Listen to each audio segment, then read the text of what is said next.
is a problem specific to Punjab or is it a national problem?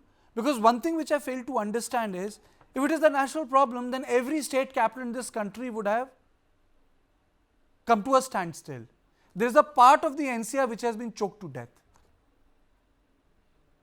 Okay, good evening, Kartikeya. Thank you for getting me on your show. Let's be very clear on this. It is a political problem which is being masqueraded as a farmer's problem. The last time that we saw, again, it was a political problem, and a lot of anarchy and a lot of disturbance within the state of Punjab has happened post that first Andolan that we see. Now, very close to these elections, again, uh, you see a protest again brewing on the borders. Ramdeep, If it was a problem, nationwide protests problem, can be political, but the demands have to be reasonable. I mean to say, I don't expect a political protest because it becomes a contradiction term, but you got to be reasonable. I was going through the data. It's there on the website. I mean to say, so much of money has been infused. Is everything boils down to winning seats in Lok Sabha? No physical prudence, no long-term economic consequences to be factored in, only promises burdening the state exchequer, and that too in the name of Annadata. see, Punjab is a state which has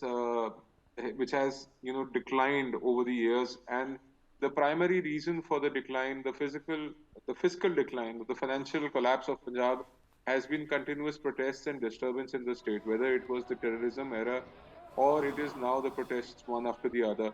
Industrial complexes, industrial areas, industrial SEZs, or the industries, isolated industries, they are also not confident of setting up industries or expanding in Punjab. So, which in turn, is a vicious cycle when you see that there is zero employment growth in Punjab. It's a negative employment growth, as a matter of fact. There is a problem of migration from the state. There are multiple problems in Punjab, and they're all political problems, and they have to be sorted out politically. Now, when you talk about this Andolan, let me be again very clear. It's an Andolan which is backed by the Artiyas who are getting money either from foreign sources or from political parties, again getting money from the foreign sources to create a disturbance in the state and to create a situation where people are charged emotionally against this. Fact of the Okay. matter is that the government of India has given out over 2,80,000 crores directly to the farmers. Only 6% farmers are getting the benefit of MSP, and they are primarily from Punjab and Haryana.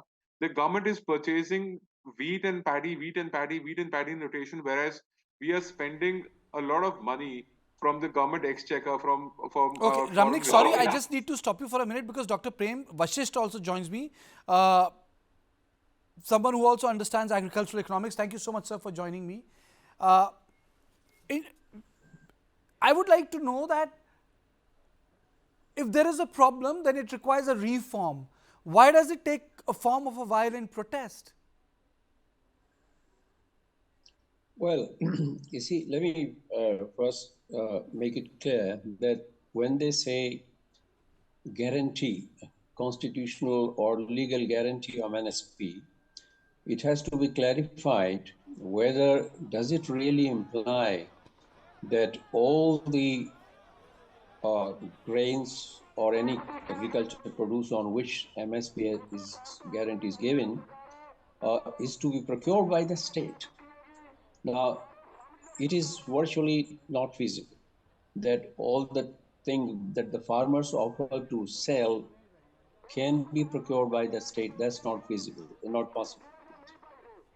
Now, if it means guarantee what the farmers are demanding, their Swaminathan recommendation formula for MSP, it is feasible then I would say, because the difference between what is being offered by the government in terms of fixing the price MSP and the Swaminathan formula, the cost formula, the difference would be 25 to 30% approximately. Now, if I say that what has been spent, say last year about 2.4 lakh crores, that would mean that the government would end up spending, say approximately if you spend the same amount, about 60,000 crore additional amount. or if you even procure, say, even it maximum it can go up to 1 lakh crore. To me, it looks feasible. But if it means that government should procure everything that the farmers offer, then it's virtually impossible. That's not possible. So let's be clear about this thing, that what is the legal guarantee means and what does it imply? Now, coming to this, that if what is government procuring at present, and you spend another, say, 25% more on procurement, then this amount perhaps can be saved by better targeting of a lot of flagship programs. And that's possible. Even say like Garib Kalyan Yojana, which you have extended for another 5 years, there is a lot of what you call as targeting errors, exclusion and inclusion errors. Now, if one takes account those for those things, that you exclude top 30% of the income group, Okay. then it's possible to save at least 30 to 40,000 crore.